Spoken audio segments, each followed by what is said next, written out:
मंच पर अंबर जी का बहुत बहुत बहुत स्वागत बढ़िया। है जी। धन्यवाद अन्ना। बहुत बहुत अंबर जी का। मैं अंबर जी को उनके काव्य पाठ को आमंत्रित सुनाने के लिए आमंत्रित करने से पहले उनका एक छोटा सा परिचय दूंगी। अंबर जी मध्य प्रदेश भोपाल जिले की नगरी है, वहाँ से है। इन्होंने बी राजीव गांधी प्रौद्योगिकी विश्वविद्यालय से किया है। एमबीए की पढ़ाई करने के बाद वे भोपाल से मुंबई पहुंचे और उसके बाद मुंबई से 7 समंदर पार अमेरिका में अब वर्तमान में रह रहे हैं अपनी पत्नी और अपनी बेटी के साथ।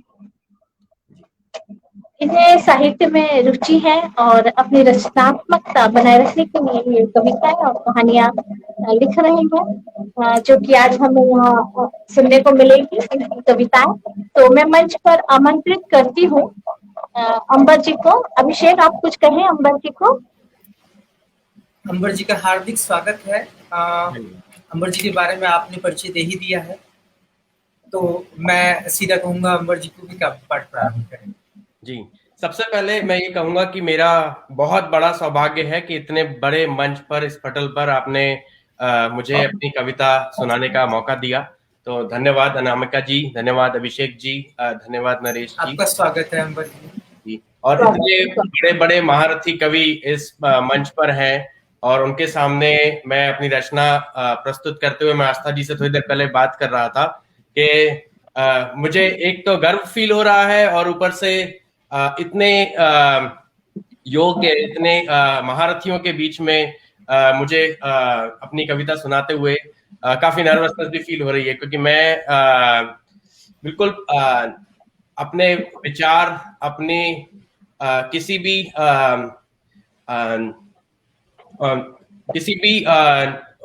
उसमें नहीं लिखता हूँ कि एक बंधन में बांध के मैं अपने खुले विचार व्यक्त करता हूँ और अपने आप से ही अपने रूल्स बना के लिखता हूँ। तो मैं अपने काव्य से शुरू करूंगा। पहले मैं कुछ, और मुझे जब आस्था जी के भी मैं कविताएं बैक स्टेज पे सुन रहा था तो मुझे आके ऐसा लगा जैसे कॉलेज में किसी ने किसी का पर्चा कॉपी कर लिया हो, क्योंकि मेरी जो मैंने कविताएं सेलेक्ट करी हैं मेरे को सुनाने के लिए, बिल्कुल काफी कविताओं में आपको लगेगा कि एकदम सिमिलर विचार है, एक जैसे विचार हैं। और शायद इसलिए भी क्योंकि हमारी परिस्थितियां भी सेम है, हम लोग दोनों अपने देश से दूर आए हुए हैं और विचार भी काफी मिलते जुलते हैं। तो आपको ऐसा लगेगा कि बिल्कुल एक ही थीम की कविताएं सेलेक्ट करी हम दोनों ने। पहली कविता में हमारे पर्यावासी जीवन, जो हमारे अप्रवासी भारतीय जो बाहर दूर देश में आके बसे हुए हैं, उनके ऊपर मैंने 4 लाइनें लिखी थी, वो मैं सुनाने की कोशिश करूंगा। हम पंछी अपने घरोंदों से काफी दूर उड़कर आ गए, हम पंछी अपने घरोंदों से काफी दूर उड़कर आ गए, तो तिनका तिनका जोड़कर नया आशियाना बना लिया। दोस्त पीछे छूट गए थे, बस यादें साथ थी। दोस्त पीछे छूट गए थे, बस यादें साथ थी, तो गैरों को गले लगाकर नया याराना बना लिया। बहुत बढ़िया। कहने को तो कह देते हैं वो, कहने को तो कह देते हैं वो, हम ना इधर के रहे ना उधर के।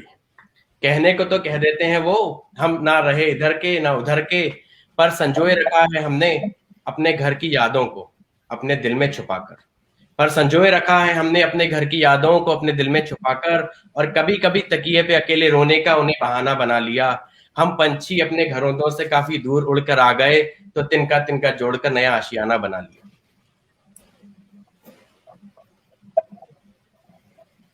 बहुत खूब, धन्यवाद।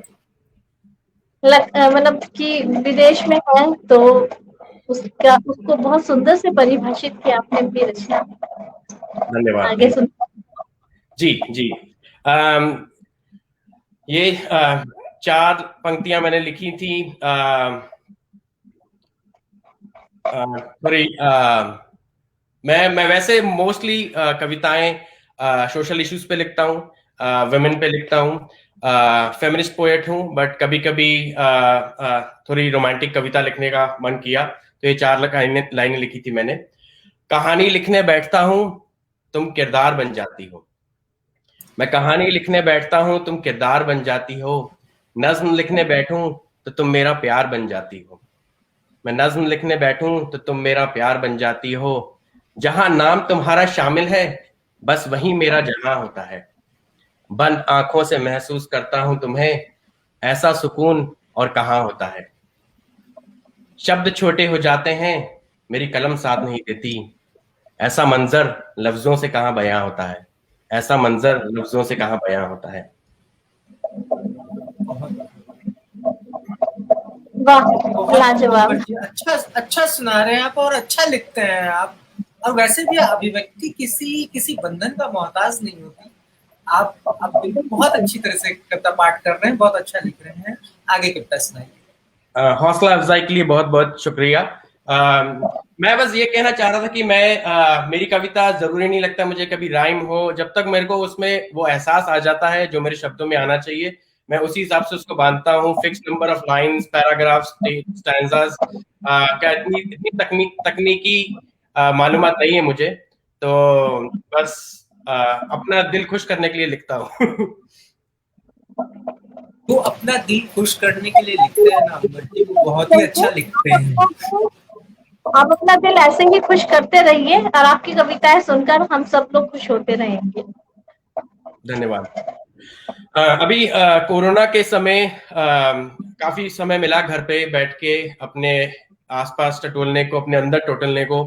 तो इसी कोरोना का जब सेकंड लॉकडाउन खत्म हुआ उस दौरान मैंने एक कविता लिखी थी, उसका शीर्षक था उम्मीद। तो आप लोगों के सामने प्रस्तुत करता हूँ कविता उम्मीद।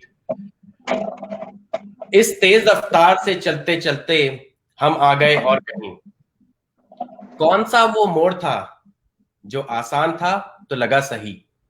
इस तेज रफ्तार से चलते चलते हम आ गए और कहीं, कौन सा वो मोड़ था जो आसान था तो लगा सही। सब हासिल था हमें पर क्या पता था कुछ ही दिनों में वो हर कीमती चीज की होगी कुछ कीमत नहीं। सब हासिल था हमें, क्या पता था कुछ ही दिनों में वो हर कीमती चीज की होगी कुछ कीमत नहीं। शायद हमें हर चीज की कीमत पता थी, उसकी अहमियत नहीं।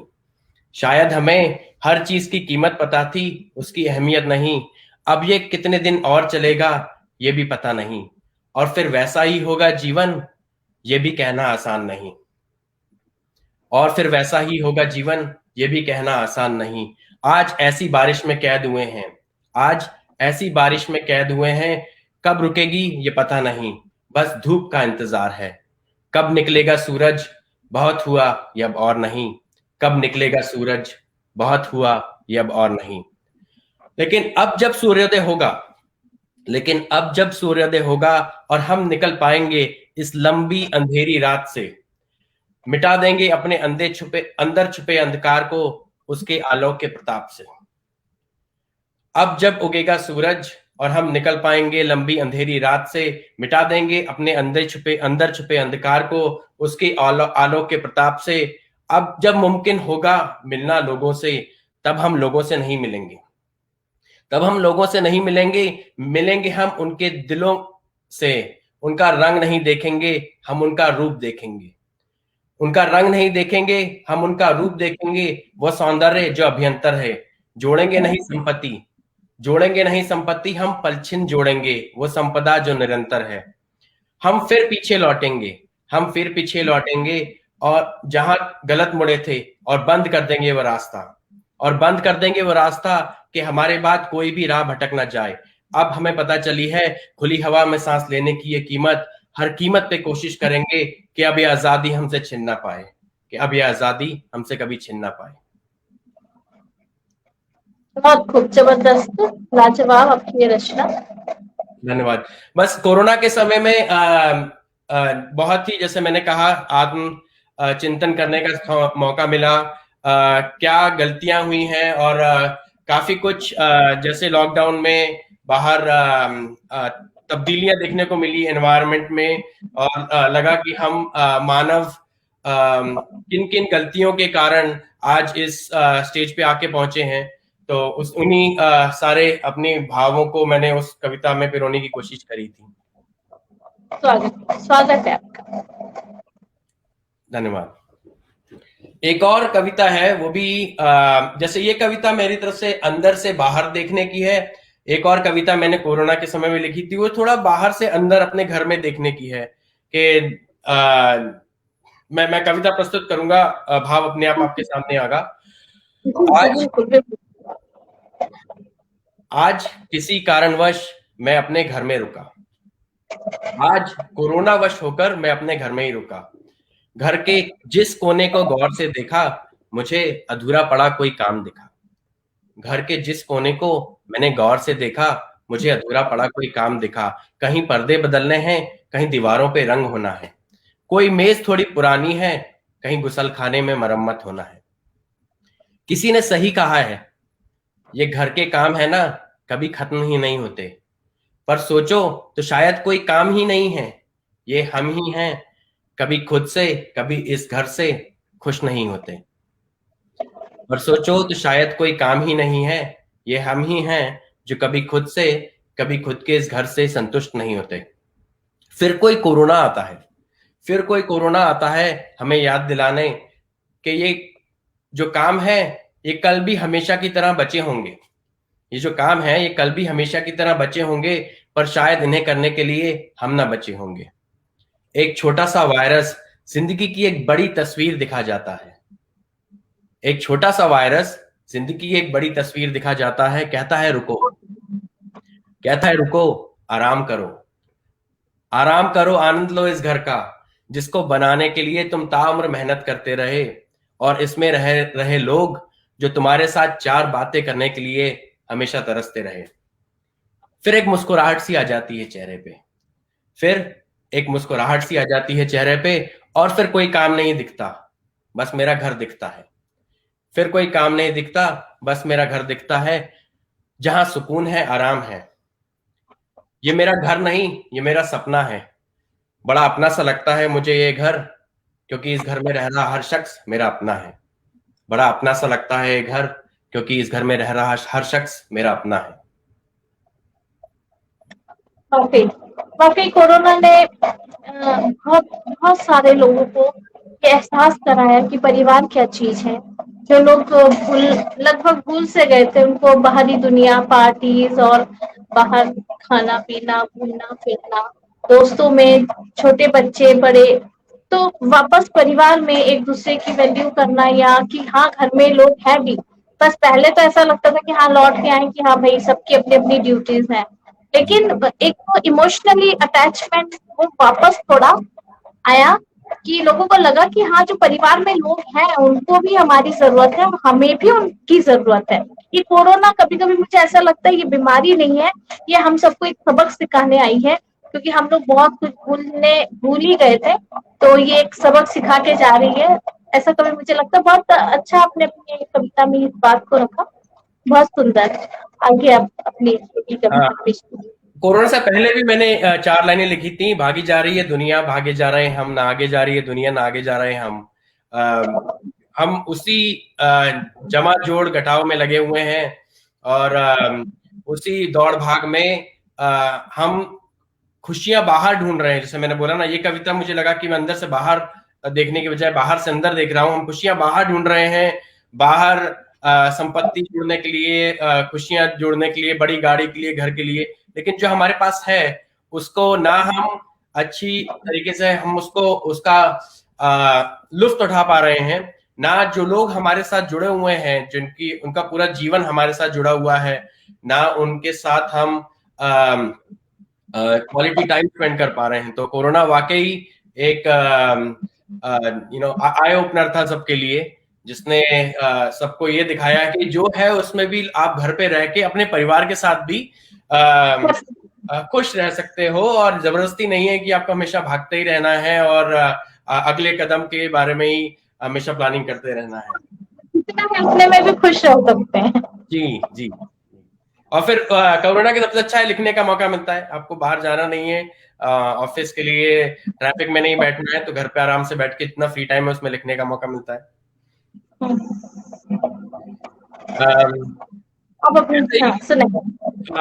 इसी 1 साल में पहली बार हुआ है मैं ना मैं इंडिया आ पाया हूँ, ना मेरी मम्मी और मेरे पापा मुझसे मिलने यहाँ पे आ पाए हैं। तो कुछ एक दो कविताएं मैंने काफी ज्यादा होम सिक होकर लिखी थी, अपनी माँ को याद करते हुए लिखी थी। तो कविता मैं पेश करना चाहता हूँ। जी स्वागत है, स्वागत है, सुनाइए। अपना आज लगा दिया मेरा कल सजाने में, अपना आज लगा दिया मेरा कल सजाने में, खुद अपनी पहचान मिटा दी मेरी पहचान बनाने में।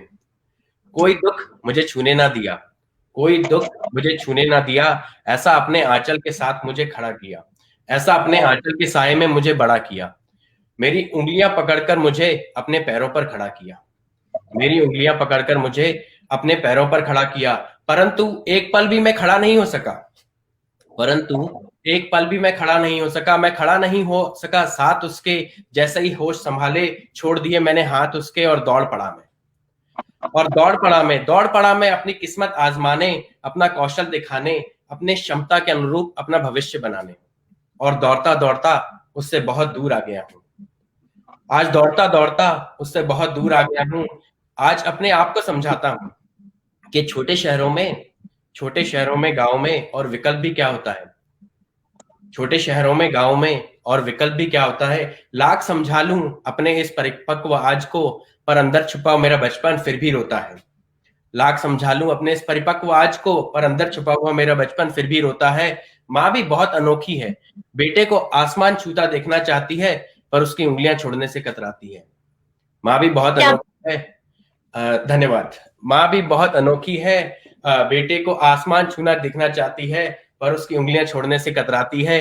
अब करें तो क्या करें माँ, अब करें तो क्या करें माँ, सब तेरी ही मेहनत है, सब तेरे ही करम है, तेरी ही दुआओं का असर है कि आगे बढ़ रहे हम हैं।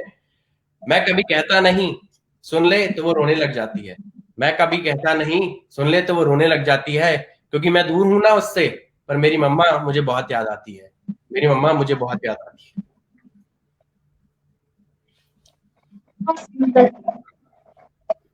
धन्यवाद। बहुत ही प्यारी कविता है।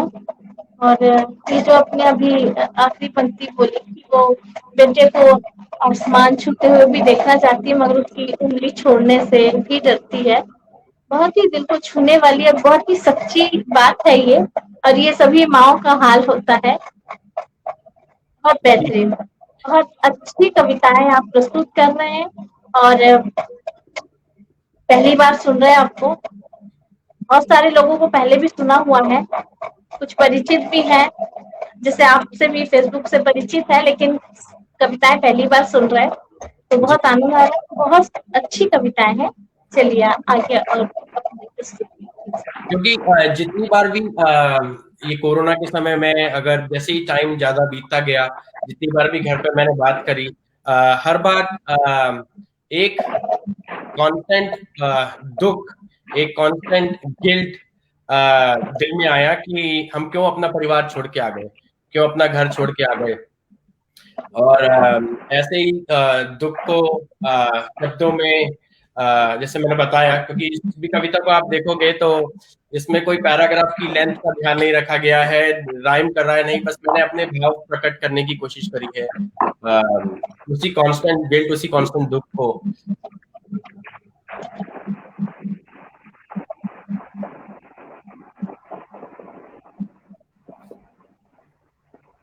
अब मैं बेहद क्षमा प्रार्थी हूँ, मेरे यहाँ ना मतलब नेट डिस्कनेक्शन का कुछ ज्यादा प्रॉब्लम हो रहा है। तो अब मैं प्रॉपर मोबाइल पे लॉगिन कर लिया है, तो अब मैं आपकी कविता को ध्यान से सुनूंगा। ठीक है, तो मैं क्षमा प्रार्थी हूँ सभी से कि बीच बीच में थोड़ा सा डिस्कनेक्शन का यहाँ प्रॉब्लम है, तो मैं ढंग से सुन नहीं पा रहा हूँ। चलो, अब अभिषेक का भी हम दोबारा स्वागत करते हैं, क्योंकि अब वो डिस्कनेक्ट नहीं होंगे, और आपकी कविताओं का शायद ये असर है कि वो कनेक्ट ही रहेंगे। चलिए आप कविताएं सुनाते रहिए ताकि वो कनेक्ट ही रहे। बहुत बहुत धन्यवाद। मैं तो आपका जो एफर्ट है उसका मैं बहुत सराहना करता हूँ। अभी इंडिया में शायद सुबह के 4 साढ़े 4 बज रहे हैं, और आप लोग रात 12 बजे से इसका संचालन कर रहे हैं। ये आपका बहुत सराहनीय है, आपका ये एफर्ट। नहीं अंबर जी, आप सब लोग रचनाकार हैं, और जब आप लोग इतना अथक प्रयास के साथ कर रहे हैं तो हम लोगों को भी प्रयासरत रहना चाहिए। आप तो अमेरिका में, हम लोग को हिंदुस्तान में रहकर अगर हिंदी साहित्य के प्रति नहीं जागरूक हुए तो फिर तो बेकार है। इसलिए आप लोग हैं तो हम लोगों को भी सहयोग मिलता है, और अच्छा लगता है कि हम लोग भी साहित्य के क्षेत्र में साहित्य की कुछ तो सेवा करें। अगर अनामिका दीदी तो बहुत अच्छा लिखती हैं, मैं एक श्रोता हूँ, और श्रोता की तरह सुनना पसंद करता हूँ। लिखना अच्छा लगता है, लेकिन सुनना ज्यादा अच्छा लगता है।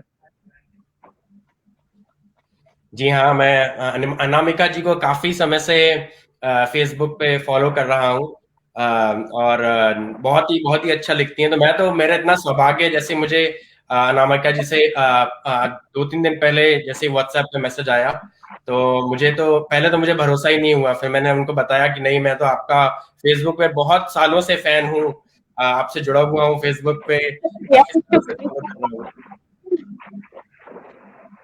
और काफी सारे मैं भोपाल से हूँ, शायद आप छत्तीसगढ़ से हैं, तो काफी मैं भी भोपाल से हूँ। अभी शादी यहाँ हुआ है, काफी छत्तीस। भोपाल मायका है, अच्छा, अनामिका दीदी की भोपाल मायका है।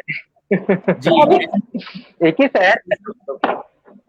इसी वजह से भोपाल के जितने साहित्य से जुड़े हुए कवि हैं, लेखक हैं, वो सब फेसबुक में है मेरी, और उसी के थ्रू मैंने अनामिका जी की रचनाएं पढ़ी, देखी, और तब से ही मैं उनका काफी बड़ा फैन हूँ। काफी सालों से फॉलो कर रहा हूँ मैं। चलिए आप अपनी कविताओं पर वापस आए। चलिए, बिल्कुल। तो मैंने अभी वहां पे अपनी कविता जो सुनाई थी, उसी कविता में, उसी भाव में, भावुक नहीं, एक मीठी सी कविता सुनाता हूँ। उसका कविता का शीर्षक है शक्कर वाली रोटी। ना डायबिटीज का डर, ना कैलोरीज की चिंता होती थी। ना डायबिटीज का डर, ना कैलोरीज की चिंता होती थी। खाने के बाद अपना स्टैंडर्ड डिजर्ट छोटी सी शक्कर वाली रोटी थी। खाने के बाद अपना स्टैंडर्ड डिजर्ट छोटी सी शक्कर वाली रोटी थी। पूरे परिवार की रोटियां सेकते भले ही माँ थक के चूर हो जाती थी। पूरे परिवार की रोटियां सेकते ही भले ही माँ थक के चूर हो जाती थी, फिर भी वो आखिर में थोड़ा सा आटा बचाकर वो शक्कर वाली रोटी जरूर बनाती थी।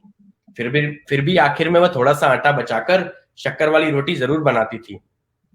फिर वो चेहरे पे बड़ी सी मुस्कान लिए फिर वो चेहरे पर एक बड़ी सी मुस्कान लिए रोटी चिमटे से उठाती थी और अपने बेटे के थाली में रखकर उसका माथा चूम जाती थी। और अपने बेटे की थाली में रखकर उसका माथा चूम जाती थी। कितने सरल दिन थे, कितने सरल दिन थे, जब इन छोटी छोटी बातों में छुपी दुनिया की सबसे बड़ी खुशी होती थी। कितने सरल दिन थे, जब इन छोटी छोटी बातों में छुपी दुनिया की सबसे बड़ी खुशियां होती थी। 56 भोग पकवानों से ज्यादा स्वादिष्ट मेरी शक्कर वाली रोटी थी। ना डायबिटीज का डर, ना कैलोरीज की चिंता होती थी। खाने के बाद अपना स्टैंडर्ड डिजर्ट वो छोटी सी शक्कर वाली रोटी थी। बहुत खूबसूरत अंबर जी, ये कविता उस कहानी को याद दिलाती है जो शायद हम सबने पढ़ रखी होगी। चिमटी, माँ, फिर जाना उस बच्चे को माँ के लिए अपनी चिमटी लाना। जी जी है ना? जी, तो हाँ, बहुत अच्छी कविता। आपकी ये कविता कल जैसे ही सुबह होगी और मेरा भाई भोपाल में सोकर उठेगा, तो ये आपकी स्पेशली इस कविता को मैं उसे सुनाऊंगी, क्योंकि ये सेम पोजीशन होती थी मेरी और मेरे भाई की, क्योंकि वो मुझसे 10 साल छोटा है। तो बस ऐसा ही हमारे बीच चला है शक्कर वाली रोटी का किस्सा। तो ये कविता से जरूर सुनाऊंगी। बहुत सुंदर, बहुत वो मतलब पूरा मुझे वो पूरा एक एक दृश्य मेरी आंखों के सामने घूम गया। बहुत सुंदर। आप तो पुराने दिन याद दिला रहे हैं। चलिए, मैं नॉस्टैल्जिया पे बहुत आसानी से लिख लेता हूँ। मैं ये कहता हूँ कि मेरा सौभाग्य है, घर से दूर हूँ, माँ से दूर हूँ, अपने शहर से दूर हूँ, तो नॉस्टैल्जिया पे लिखना मेरे लिए नेचुरली आ जाता है। बिल्कुल बिकम्स, होता है। हाँ, जी, कीमत चुकानी पड़ती है बाहर दूर रहने की, और वो कीमत अगर वो नॉस्टैल्जिया को शब्दों में कन्वर्ट करो तो ये कविताएं अपने आप बन के निकल जाती हैं। मेरी 9 साल की बेटी है। तो ऐसे ही एक दिन कुछ चर्चा चल रही थी फेसबुक पे कुछ लोगों के बीच, और मैंने कुछ कमेंट्स पढ़े तो अपने आप ही एक कविता बन के आई। कविता का शीर्षक है बेटी आई है। शर्मा जी किस बात की बट रही मिठाई है? अरे शर्मा जी किस बात की बट रही मिठाई है? आपके घर तो बेटी आई है। किस बात की बट रही मिठाई है? आपके घर तो बेटी आई है। ना दूध बढ़ाना पड़ेगा ना ज्यादा पढ़ाना पड़ेगा, ना दूध बढ़ाना पड़ेगा ना ज्यादा पढ़ाना पड़ेगा। पैसे जोड़ना शुरू करो शर्मा जी, बेटी का दहेज जो बनाना पड़ेगा। पैसे जोड़ना शुरू करो शर्मा जी, बेटी का दहेज जो बनाना पड़ेगा। समाज में नाक जो बचानी है और ऊपर से बढ़ रही महंगाई है। किस बात की बढ़ रही मिठाई है? आपके घर तो बेटी आई है। अब इस बात का जवाब शर्मा जी देते हैं। शर्मा जी बोले नहीं साहब, शर्मा जी बोले नहीं साहब, मिठाइयां भी बांटेंगे दूध भी बढ़ाएंगे। मिठाइयां भी बांटेंगे दूध भी बढ़ाएंगे, स्कूल ही नहीं हम कॉलेज भी पढ़ाएंगे।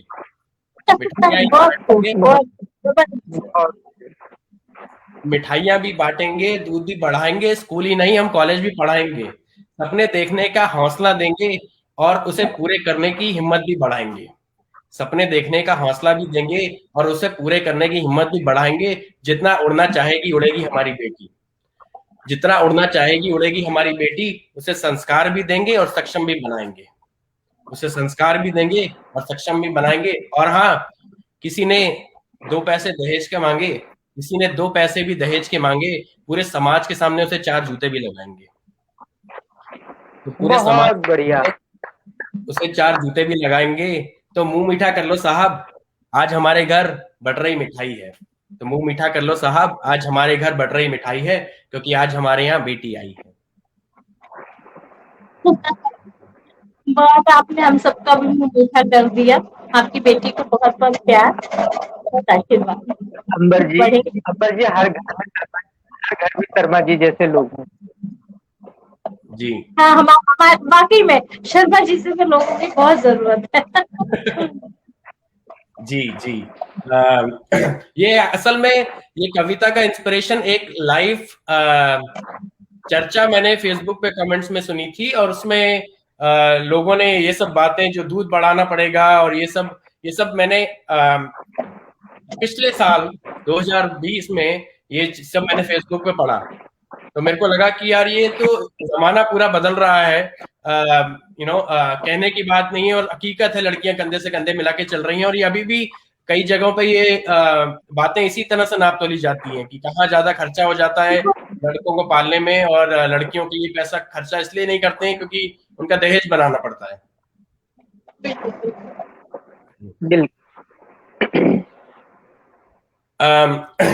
ये कविता मैंने फिर से फेसबुक पे चल रहे कमेंट बाजी को देख के लिखी थी। काफी माहौल हिंदुस्तान में काफी सालों से, पिछले कुछ सालों से ज्यादा ही काफी राजनीतिक हो गया है। और मैं अपने जो दोस्तों को पीछे छोड़ के आया था, जहां हम पहले हमेशा एक हुआ करते थे, आज हम अलग अलग राजनीतिक दलों के समर्थक बन चुके हैं। मैं तो यहाँ बाहर हूं तो मेरे लिए बाहर से देख के थोड़ा अजीब लगता है, लेकिन अपने जो दोस्त तो हमेशा साथ में रहते थे वो एकदम अलग अलग हो चुके हैं। उसको देख के काफी दुख भी होता है। तो बस उसी दुख को बयान करते हुए थोड़ा जज्बातों में मैंने कविता लिखी है, तो आप आज्ञा दें तो वो मैं आपके सामने पेश करना चाहूंगा। जरूर, स्वागत है अंबर जी। जी। मेरे बचपन के दोस्त अब बड़े हो गए हैं, मेरे बचपन के दोस्त अब बड़े हो गए हैं। राजनीति मजहब के मसले अब हमारे बीच खड़े हो गए हैं। राजनीति मजहब के मसले अब हमारे बीच खड़े हो गए हैं। पहले नादान थे हम, पहले नादान थे हम, अब हम समझदार हो गए हैं। पहले नादान थे हम, अब हम समझदार हो गए हैं। पहले एक दूसरे की हिम्मत थे, ताकत थे, आज अपने अपने धर्म के चौकीदार हो गए हैं। आज हम अपने धर्म के चौकीदार हो गए हैं। याद है तुझे जब तू मेरे घर भंडारे का खाना किस तरह ठूस ठूस करके खाता था, और तेरे अम्मी की हाथ की बड़ी बिरयानी खाते खाते मैं अपनी उंगलियां चबा जाता था। एक ही मोहल्ले में रहते हैं हम आज भी, एक ही मोहल्ले में रहते हैं हम आज भी। पता नहीं क्यों हमारे घरों के दरमियान अब ये फासले बड़े हो गए हैं। मेरे बचपन के दोस्त अब बड़े हो गए हैं। राजनीति, मजहब के मसले अब हमारे बीच में खड़े हो गए हैं। बस एक और बात कहना चाहूंगा, थोड़ा राजनीतिक बात है। बस एक ही बात कहना चाहूंगा, ना राहुल खाना देगा ना मोदी टेका लगाएगा। ना राहुल खाना देगा ना मोदी टेका लगाएगा। जब तेरा टाइम आएगा तेरा दोस्त ही तुझे कंधा लगाएगा। बहुत बढ़िया। जब तेरा टाइम आएगा तेरा दोस्त ही तुझे कंधा लगाएगा। न जाने ये कैसी हवा चल रही है, न जाने ये कैसी हवा चल रही है कि तिरंगे की जगह ये भगवा, ये हरे झंडे बड़े हो गए हैं। ये बचपन के दोस्त अब बड़े हो गए हैं। राजनीति धर्म के मसले अब हमारे बीच में खड़े हो गए हैं। धन्यवाद। अंबर जी, आपकी इस कविता के अभी 2 पंक्तियां मेरे दिमाग में आई है, आप ही की तरह मैं सुनाना चाहता हूँ, सुन लीजिए। कि जी। जब से हम अजनबी हो गए, शायद तभी से मजहबी हो गए। वाह वाह, बहुत बहुत बढ़िया। धन्यवाद जी। या मैंने अपने बहुत ही खास बचपन के दोस्तों को फेसबुक पे इस तरीके से संवाद करते देखा, विवाद करते हुए देखा, तो वो बात मेरे दिल को छू गई कि कहाँ हम लोग एक ही थाली में खाने वाले दोस्त थे। और आज और अभी भी शायद हम लोग जाएंगे कुछ साल में फिर, there is a situation when we grow out of it, समय फिर दौर बदलेगा, हम फिर शायद एक ही थाली में खाएंगे। लेकिन कुछ बहकावों में आकर दोस्त अलग अलग दिशा में जाकर अपने बचपन को, अपनी पुरानी पहचान को, अपने एकजुट होने की ताकत को भूलते जा रहे हैं। तो उन्हीं भावों को ध्यान में रखते हुए कविता लिखी। अंबर जी ने बहुत सही कहा था कि अगर किसी देश को ना बिना बम बारूद गोले के इन सब से अलग अगर खत्म करना है तो उसकी सभ्यता, उसकी संस्कृति और सबसे बड़ी बात उसके साहित्य को नष्ट कर दो जी, तो वो देश अपने आप ही खत्म हो जाता है। तो हम सब लोग उसी में हैं कि कम से कम हम जो साहित्य को अगर बचाएंगे ना, तो साहित्य अगर बच जाएगा तो हमारी संस्कृति, हमारी सभ्यता और शायद फिर से वही दौर आ जाएगा जो पहले था। एक ही थाली में खाएंगे हम सब लोग, एक ही साथ रहेंगे हम सब लोग। और जो अभी मजहबी हो गए वो शायद वो अजनबी भी ना हो और हम सब एक ही मजहब के हो जाए। बिल्कुल सही कहा आपने। आज की दौर में आपने जो कहा बात कही वो इतनी गहरी है। सबसे ज्यादा मिस इन्फॉर्मेशन इसलिए है क्योंकि साहित्य की जगह फेसबुक से लोग अपना ज्ञान लेने लगे हैं, व्हाट्सएप से अपना ज्ञान लेने लगे हैं, किताबों की तरफ जाना बंद कर दिया है लोगों ने। और जैसा आपने लोग दोबारा साहित्य की तरफ जाएंगे और असली में तत्वों को पढ़ेंगे कि हाँ इसका असली मतलब क्या था, इस बात को इसका असली मूल्य क्या था। व्हाट्सएप और फेसबुक बहकना कम कर देंगे। जी बिल्कुल सही, बिल्कुल सही। अंबर जी कुछ और अपनी रचनाएं सुनाइए। जी जी बिल्कुल। काफी मतलब वैरायटी आप हम लोगों को बता रहे हैं। आपकी हर कविता एक दूसरी कविता से बिल्कुल अलग है। बस यही कोशिश है मेरी। मैंने इकट्ठे इसी के लिए करी थी और फिर मेरे को कविताएं जब मैं आस्था जी की सुन रहा था मुझे लगा था कि आस्था जी ने भी बिल्कुल सेम ट्रेंड की डिफरेंट पोएम्स सेलेक्ट करी हैं। तो अगली कविता असल में मैंने कविता का शीर्षक है नियम समाज के, जिसमें मैंने हमारे समाज के जो नियम है, जैसे मैंने बताया अनामिका जी, अभिषेक जी, कि मैं एक फेमिनिस्ट राइटर हूं, तो मैंने हमारे समाज के कुछ नियम हैं, कुछ कस्टम्स हैं, उनको क्वेश्चन किया है कि हमारे शायद समाज के जो तौर तरीकों को इसी तरह से डिजाइन किया गया था कि हमारा समाज पुरुष प्रधान समाज रहे और ये हमेशा नीचे रहे। तो इस कविता का शीर्षक है नियम समाज के। ये कविता मैं बहुत बार पढ़ चुका हूँ और मुझे हर बार पढ़ के बहुत खुशी मिलती है हर पटल पर, कि मैं चाहता हूं कि हर कोई अपने समाज के तौर तरीकों को अंधभक्त होकर फॉलो करने की बजाय अगर उसको एक धर्म का समानता के धर्म कांटे से देखे तो शायद इन नियमों में कुछ बदलाव लाने की उम्मीद है। तो मैं पेश करना चाहूंगा। जब बने होंगे नियम समाज के, रस्में पुरुषों ने बनाई होंगी, जब बने होंगे नियम समाज के, रस्में पुरुषों ने बनाई होंगी, स्त्रियां निकलना जाए आगे इसकी पूरी जुगत लगाई होगी। स्त्रियां निकलना जाए आगे इसकी पूरी जुगत लगाई होगी। ऐसा संकोच मेरे मन में क्यों आया, ऐसे कुछ अवलोकन मैं आपको बतलाता हूँ। मेरा तेज दिमाग नहीं है, कुछ बातें समझ नहीं आती, इसलिए आप बुद्धिजीवियों से पूछना चाहता हूँ। मेरा तेज दिमाग नहीं है, कुछ बातें समझ नहीं आती, इसलिए आप बुद्धिजीवियों से पूछना चाहता हूँ। प्राणों की रक्षा करने वाला परम पूजनीय है। प्राणों की रक्षा करने वाला, जैसे डॉक्टर हो गया, हमारे सैनिक हो गए, प्राणों की रक्षा करने वाला परम पूजनीय है, ऐसा हमको सिखलाया है। ऐसे ईश्वर के सम का आदर करना, ऐसे ईश्वर के सम का आदर करना, उनके पैर पूजना हमने संस्कारों में पाया है। प्राणों की रक्षा करने वाला परम पूजनीय है, ऐसा हमें सिखलाया है। ऐसे ईश्वर के सम का आदर करना, पैर पूजना हमने संस्कारों में पाया है। पत्नी करवा चौथ का व्रत रखकर जब हमको आयुष्मान करती है, पत्नी करवा चौथ का व्रत रखकर जब हमको आयुष्मान करती है, जब वो पत्नी उद्यापन करती है तो हमारे ही पैर पड़ती है। जरूर किसी पुरुष नहीं ऐसी उल्टी गंगा बहाई होगी, जरूर किसी पुरुष नहीं ऐसी उल्टी गंगा बहाई होगी। जब बने होंगे नियम समाज के, रस्में पुरुषों ने बनाई होंगी, स्त्रियां निकलना जाए आगे इसकी पूरी जुगत लगाई होगी। धन धान्य से जो संपन्न है, लोग उसके सामने सर झुकाते हैं। आमतौर पर धन धान्य से जो संपन्न है, लोग उसके सामने सर झुकाते हैं। वो ऊपर सिंहासन पे विराजमान है, लोग नीचे उसके पैर दबाते हैं। वो ऊपर सिंहासन पे विराजमान है, लोग नीचे उसके पैर दबाते हैं। जरूर किसी पुरुष ने ही भगवान श्री विष्णु की ऐसी छवि बनाई होगी, जरूर किसी पुरुष ने ही भगवान श्री विष्णु की ऐसी छवि बनाई होगी कि साक्षात धनधान की देवी लक्ष्मी उनके चरणों में बैठाई होगी, कि साक्षात धनधान की देवी लक्ष्मी उनके चरणों में बैठाई होगी। जब बने होंगे नियम समाज के, रस्में पुरुषों ने बनाई होंगी, स्त्रियां निकलना जाए आगे उसकी पूरी जुगत लगाई होगी। हमारे समाज में स्त्रियों को कोमल और पुरुषों को साहसी माना है।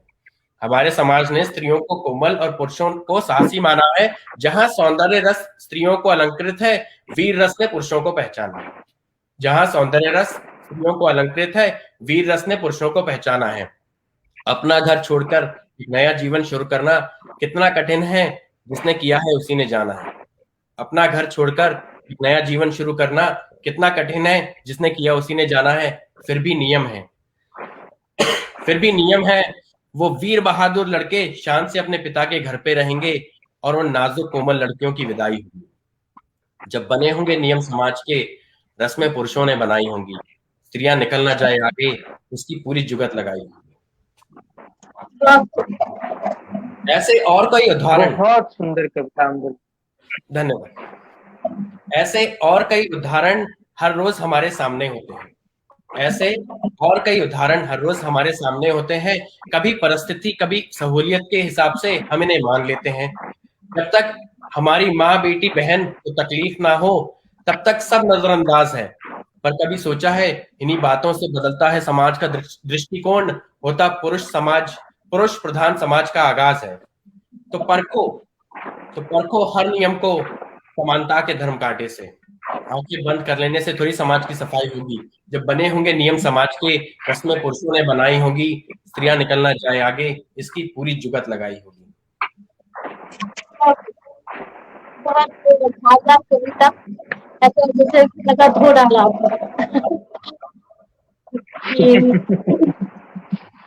धन्यवाद।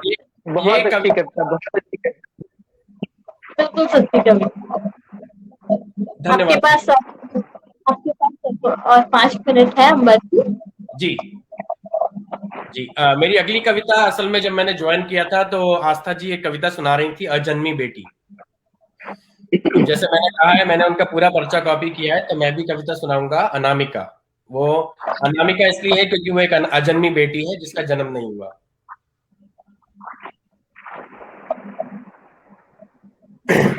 जब मैं घर पे आती, जी स्वागत।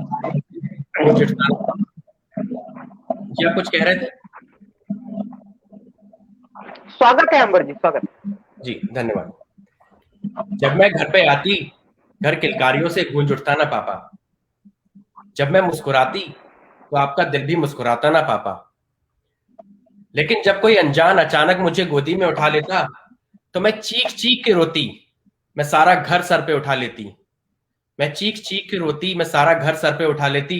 कितने अच्छे पापा हो, आपने ये होने ना दिया, मुझे बिल्कुल रोने ना दिया, आपने मुझे पैदा ही होने ना दिया।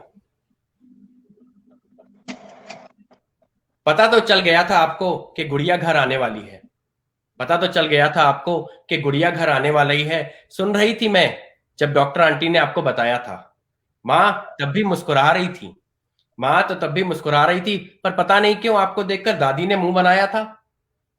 माँ तो तब भी मुस्कुरा रही थी, पर पता नहीं क्यों आपको देखकर दादी ने मुंह बनाया था। दादी ने पिछले ही महीने 9 दिन रखे थे माता के, दादी ने पिछले ही महीने 9 दिन व्रत रखे थे माता के।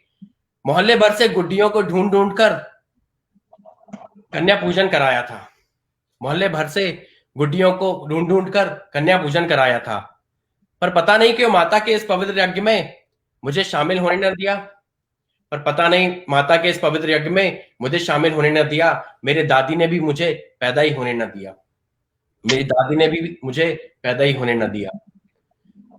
मेरी माँ भी कितनी भोली थी, वो उस दिन भी कुछ नहीं बोली थी, पर मुझे पता है अंदर ही अंदर वो बिलक बिलक कर रोली थी। मेरी माँ भी कितनी भोली थी, वो उस दिन भी कुछ नहीं बोली थी, पर मुझे पता है अंदर ही अंदर वो बिलक बिलक के रोली थी। जैसे मानो उठ रही मेरी डोली थी, जैसे मानो उठ रही मेरी डोली थी। फर्क बस इतना था, मैं सज धज के लाल जोड़े में सजी नहीं खड़ी थी। फर्क बस इतना था, मैं सज धज कर लाल जोड़े में नहीं खड़ी थी, मैं एक काले प्लास्टिक के बैग में पड़ी थी, मैं एक काले प्लास्टिक के बैग में पड़ी थी। अगर मैं बड़ी हो जाती तो पूरे परिवार को मेरी शादी की चिंता सताती। बात वो लाल जोड़े की ही थी ना, जो सबके जी का जंजाल बन जाती। पर हमेशा की तरह मेरी माँ ने घर में किसी को परेशान होने न दिया। मेरी अपनी माँ ने, मेरी अपनी माँ ने भी मुझे पैदा ही होने न दिया। याद है मुझे दादाजी अपने साथ लेकर गए थे, ठीक वैसे ही जैसे रोज शाम को गुड्डू को घुमाने ले जाते हैं। याद है मुझे दादाजी अपने साथ लेकर गए थे, ठीक वैसे ही जैसे रोज शाम को गुड्डू को घुमाने ले जाते हैं, और फेंक आए थे उस गंदे नाले में जहां लोग कचरा फेंक कर आते हैं। और बस कुछ ही देर में वहां घूम रहे जानवर मुझे नोच नोच कर खा गए। मेरी दशा देखकर यम को भी रोना आ गया और दरिंदे भी शर्मा गए।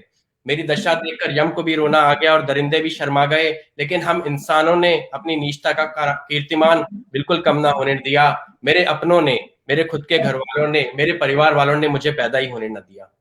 मेरे अपने परिवार वालों ने मुझे पैदा ही होने न दिया। नहीं, मैं नाराज नहीं हूं आपसे, मैं नाराज नहीं हूं आपसे, और हूं भी अगर थोड़ी सी, तो कभी आपका बुरा नहीं चाहूंगी।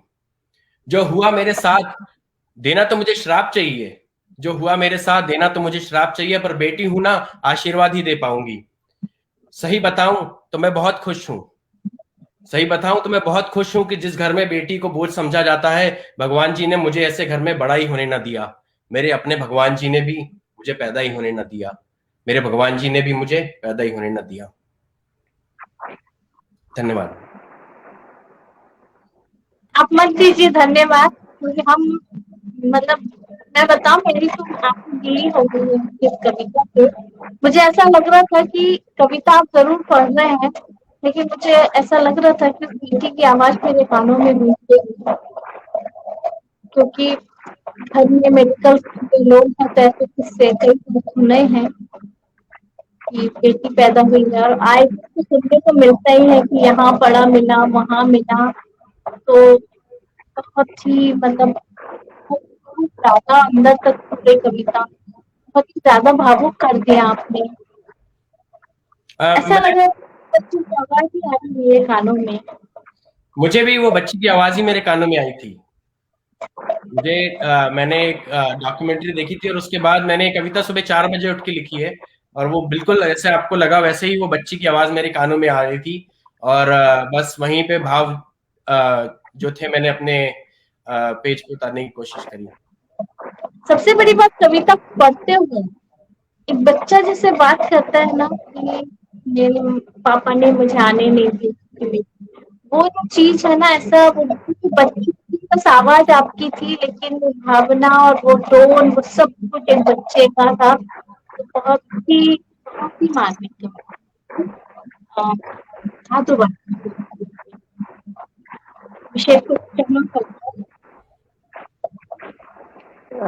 जी दीदी, कहता हूँ अंबर जी कहते हैं कि मुझे लिखना नहीं आता और मैं बस ऐसे ही अभिव्यक्त कर देता हूँ। अभिव्यक्ति में कितनी शक्ति होती है अंबर जी, कि निशब्द कर देती है कभी कभी हमें। आप ये भी कह रहे थे कि उनका पर्चा कॉपी, लेकिन आपने पर्चा कॉपी नहीं किया है। विषय जरूर एक से हो सकते हैं, अभिव्यक्ति जरूर अलग अलग होती है, और अभिव्यक्त करने का जो आपका तरीका था ना, वो आपकी अभिव्यक्ति को और सशक्त बनाता है। और ये बहुत जरूरी है, एक वक्ता के लिए बहुत जरूरी होता है कि जो चीज हम अभिव्यक्त कर रहे हैं वो किस तरीके से किया, वो लिखने से ज्यादा अहमियत आपकी इस रचना ने वाकई अंदर तक झंझोर के रख दिया है। बहुत और मैं इसीलिए आज इस मंच को प्रणाम करती हूँ कि आज जोशी जी और नवल जी सभी लोगों ने मिलकर जो आज ये जो प्रयास किया है हिंदी को लेकर, मुझे लगता है हिंदी मैंने लिखा भी है इस बारे में कि हिंदी भावनाओं की भाषा है। हिंदी में जो भावना हम व्यक्त कर सकते हैं, मुझे नहीं लगता कि किसी और भाषा में उतनी सशक्त रूप से आ सकती है। या शायद हम हिंदी भाषी हैं तो हम ये बात कह सकते हैं, दूसरी भाषा के लोग भावना अपनी भाषा में व्यक्त करते हैं, लेकिन फिर भी मतलब मैं हमेशा कहती हूँ हिंदी भावनाओं की भाषा है, और वो आज आपने साबित कर दी। तो मैं जोशी को और मैजिक फैमिली का जो जादू है वो ऐसा हुआ कि आज हमने इतने अच्छे अच्छे कवियों को सुना और बेहतरीन कविताएं सुनी। अंबर जी, आपका समय बिल्कुल सीमा पर है, आप कुछ कहना चाहते हैं मंच के लिए तो अगले प्रतिभागी को आमंत्रित करेंगे। बस मैं मंच को प्रणाम करना चाहूंगा और ये कहना चाहूंगा मेरा सौभाग्य था आपने मुझे आने का मौका दिया। बहुत बहुत धन्यवाद।